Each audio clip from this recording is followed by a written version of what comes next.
نو د دنیا په هر شیز باندې زوال را روان دی نو بل شی به تا څه بچ کي نه تا خپله بنګله بچ کوی شي بنګله دې ختمیږي نه تا جیداد ختموي شي بچ کوي شي جیداد په خپله ختمیږي ته به ترې مړ شي بل چاته به پاتې نه ډېر اولاد سړی بچ کوي شي هېڅ قسم انسان د بچ کېدلو والا نه دی د هر چا دنیا کې زندگی عارضي ده اصلی زندگی دا نظام جوړولو والا هغه سره تعلق پیدا کا هغه به ستا په آخرت کې ملګری شي چې ادې بچ کوي بیا دې بچ کولی شي او چې هغه دې نه بچ کوي نو بیا دې د بچ کېدو خیال ختم شو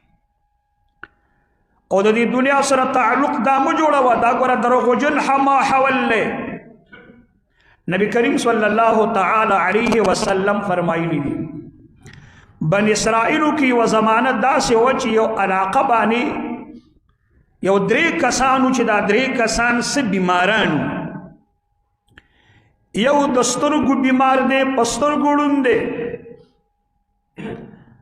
دویم د چمړي بیمارو برګې مرضو پې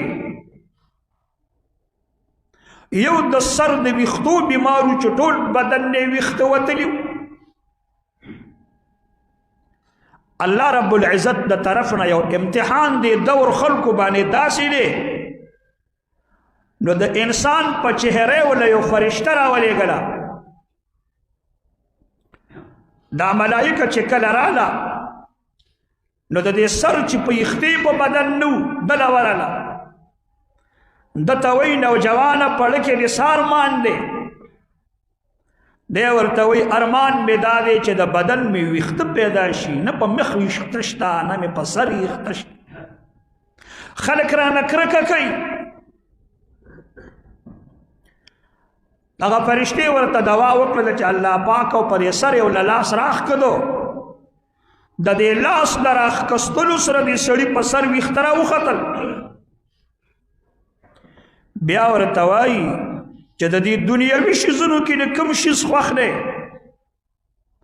دی ورته وایي زما اوښه خوښه ده هغې ورله